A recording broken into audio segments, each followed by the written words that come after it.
O Estado e suas funções. Estamos no antepenúltimo capítulo dessa longa exposição. A gente vai falar um pouco aqui sobre as funções do Estado, as funções verdadeiras do Estado, que vão além das funções teóricas que muitos imaginam. Elas vão além disso, elas são melhores ainda do que se imagina.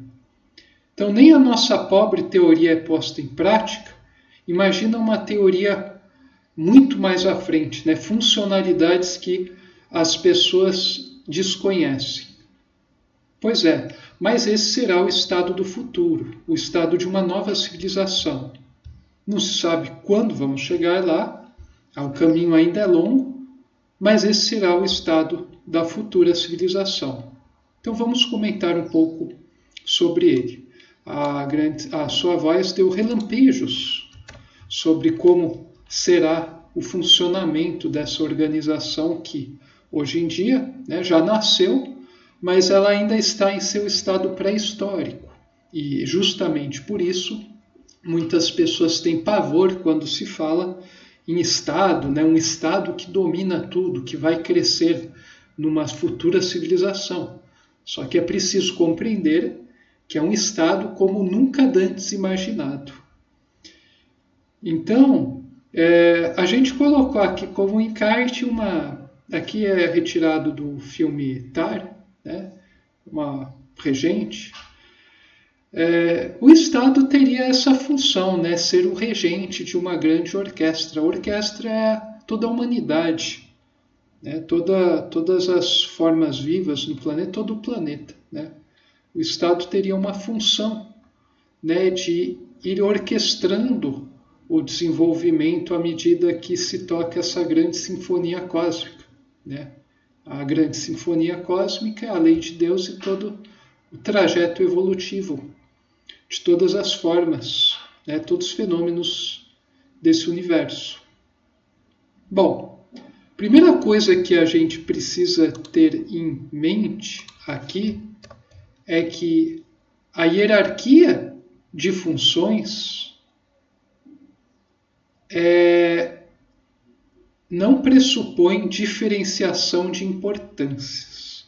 Eu vou traduzir para um português mais claro. O fato de você ter um sistema hierárquico altamente organizado não implica que vai uma pessoa, né, melhor do que outra, um grupo é melhor do que outro, uma forma de vida é melhor do que outra e as formas vivas são superiores, né, podem se impor, fazer o que quiserem às formas não vivas, né, apesar para nossa mentalidade, né, nosso nível de consciência atual. Sempre que se fala em hierarquia, a pessoa pensa em dominação, em opressão. Isso não significa que hierarquia seja sinônimo de opressão, né, de domínio, de exploração. Significa que, para o nível de consciência humano atual, qualquer coisa que se torne hierárquica será usada, né, para oprimir, por causa da consciência pobre, né? A humanidade tem uma concepção de hierarquia muito limitada, muito, muito pobre e até mesmo degradante, né? Só que uma coisa não implica a outra. Então essa é a revolução que a gente precisa começar a fazer em nossa forma de perceber o mundo para começarmos a ter uma ideia do que a sua voz revelou. Senão a gente vai chegar já dando bicuda, né? Atire primeiro, né? Pergunte depois. Eu já vi muito disso, né? Eu apresento a obra, né? A pessoa começa a se sentir meio que ofendida, fica na defensiva, né? Pensando que eu quero que o cara, estou tirando o deusinho dele, né? O ídolo dele do lugar. Na verdade, com uma veste, né, ampla, universal, o cara vai ver mais profundamente aquilo que ele cultua de forma muito superficial. Já cultuar já é um pouco uma coisa, não indica um bom caminho, né? E a não ser que você esteja numa fase muito ainda arcaica. Mas a questão aqui é justamente essa. O fato do sistema ser hierarquizado não significa que ele não seja igualitário.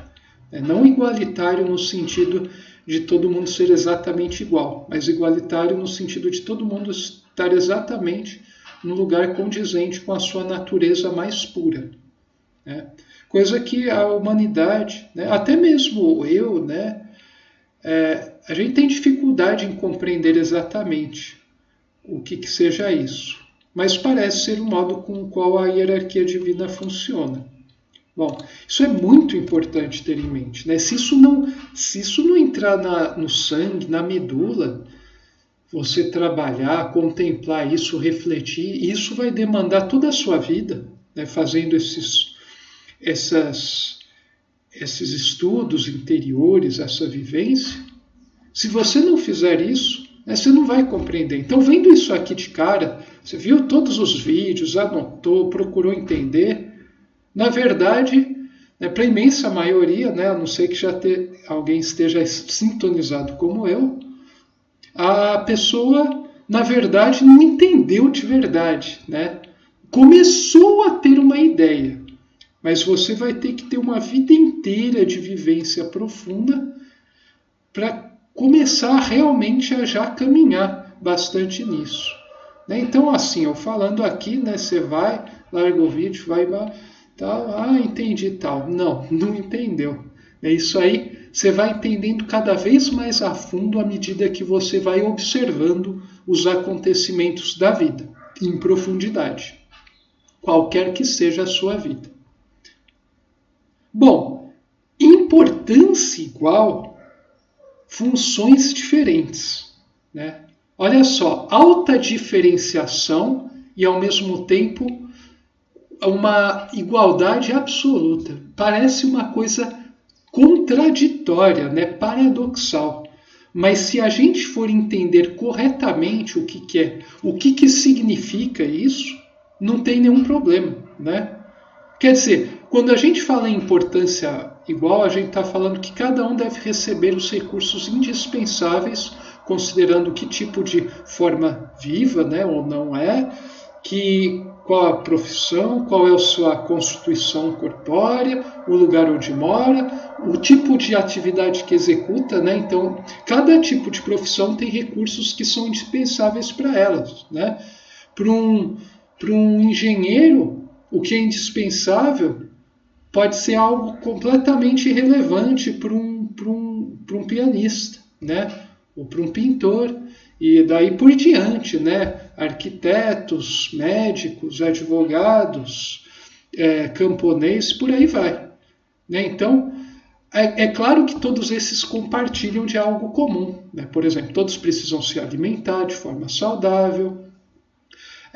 Claro que cada um pode ter particularidades do organismo, metabólicas, tal, que demandem uma leve diferenciação, mas todos precisam comer, todos precisam fazer excreção, todos precisam ter higiene, vestimenta, ter um lugar para dormir, ter tempo para dormir, ter lugar para repousar, ter tempo livre para fazer outras atividades, tomar luz do sol, fazer alguma forma de atividade física, nem que seja poder caminhar até um lugar para comprar uma coisa, e por aí vai.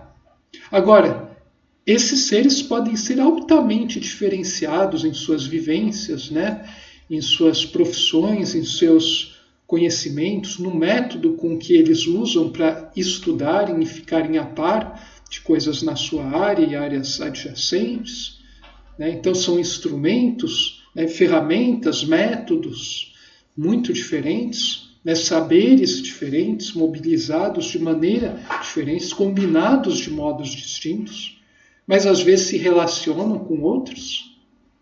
Então aqui a gente tem o exemplo, engenheiro e pianista. Em vários sentidos, um engenheiro e um pianista eles são iguais, são exatamente iguais, como eu falei, eles compartilham de várias características em comum. Inclusive, ambos estão buscando o seu caminho para o absoluto, para uma realização cada vez maior. Agora, em termos de função, né? O que o engenheiro deve fazer, o que o pianista deve fazer, as formas de fazer isso e tudo mais, eles são muito diferentes, né? Falam linguagens muito diferentes. Então, existe uma identidade profunda e também uma diferenciação profunda, né, entre os dois. Então, e se a gente aprendesse a ver todas as coisas do mundo nessa base, eu tenho certeza, né, absoluta de que os problemas do mundo iam se resolver muito rapidamente. Eu não entendi direito. Pode explicar melhor? Marcando um café, né, um pão de queijo, a gente pega um papel, a gente vou dando exemplos, tal, né, sem problema, né? É uma questão de compreender, né, o que está sendo passado. Então, vejam só que interessante. Por exemplo, né, aqui, né, engenheiro, uma pianista. Aqui eu peguei a imagem genérica, né, do engenheiro, aqui coloquei a Lola Astanova, né, uma pianista famosa aí que faz vários vídeos, né, no YouTube. Olha só, os dois, né, podem ser excelentes em suas profissões, né, só que o que eles trabalham, o objeto de trabalho deles é muito diferente.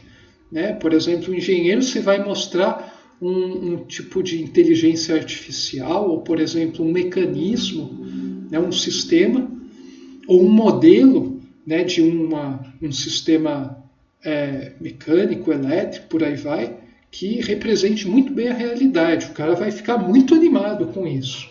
Já pianista, né, vai ver isso assim, interessante, mas não me toca, né, não me interessa muito isso.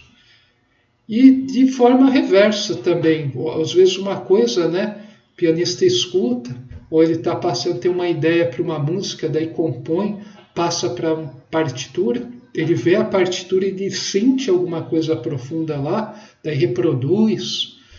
Né? Para o pianista vai representar muita coisa, aquela partitura, aquela música, né? Vai ser o motivo da vida dele. Às vezes, né? Nem sempre, né? Mas para muitas pessoas que estão focadas, né, em algo mais no campo da engenharia, não vai querer dizer muita coisa, apesar de achar bonito, interessante e tal, mas não vai representar a mesma coisa do que para um pianista. Né? O pianista vai saber trabalhar, né, criar as partituras, ler partitura, fazer arranjos criativos, tem provavelmente um ouvido mais sensível, né? Então, assim, são características diferentes, né? Não é que um seja melhor que o outro, né? Os dois são importantes, né? O cara das ciências físicas aplicadas e a pessoa também digamos assim, da arte, né? Ou até uma ciência da alma, mas mais a arte, né, que aponta para os sentimentos, né, sublima os sentimentos.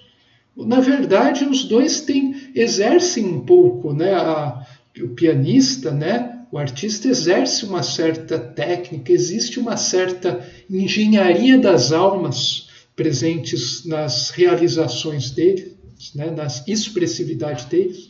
E um engenheiro é um artista da matéria, né? Ele combina a matéria de uma forma ímpar, de modo a propiciar, a apontar para algo a mais, para dar mais bem-estar, para que o ser humano, se sentindo melhor, possa caminhar ainda mais longe, dimensionalmente falando.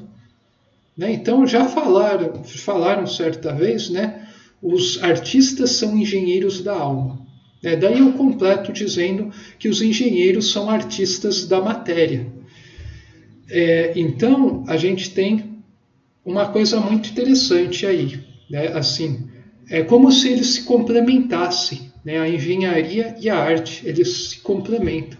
E eles se conversam, né, de certa maneira, em certos aspectos da engenharia, em certos aspectos da arte.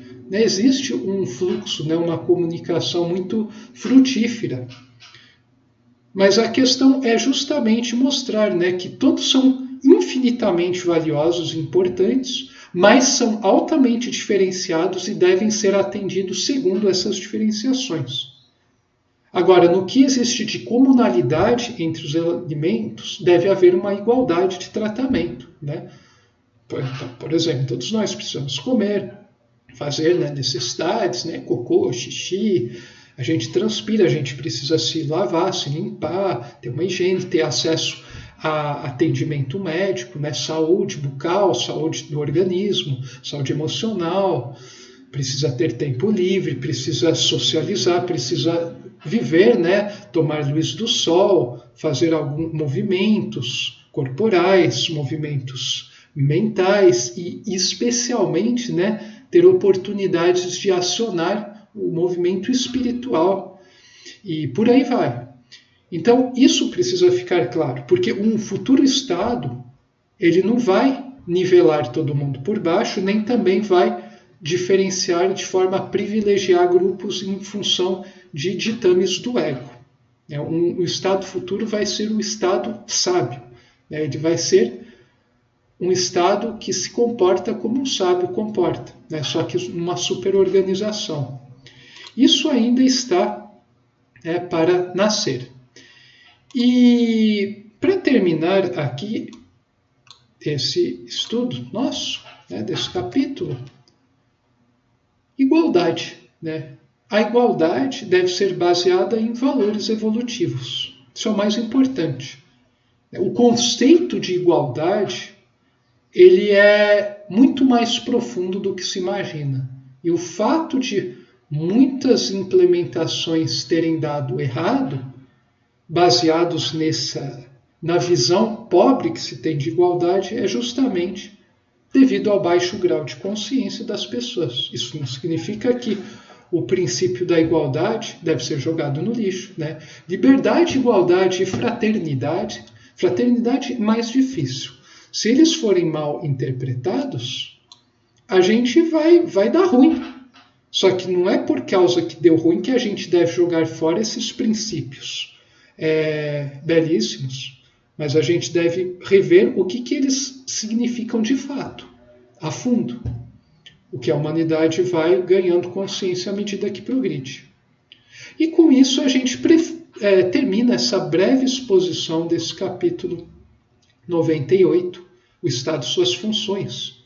Eu visei aqui dar-vos uma ideia, né, do o que vocês vão ler, né, o que vocês estarão lendo nesse capítulo, né?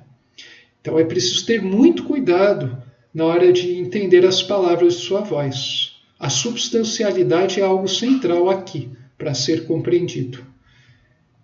E é isso, né? Na próxima exposição a gente vai falar sobre o chefe, né? Os líderes, os verdadeiros líderes de povos que trazem impulsos para a humanidade. A gente se vê lá. Saudações fraternas a todos.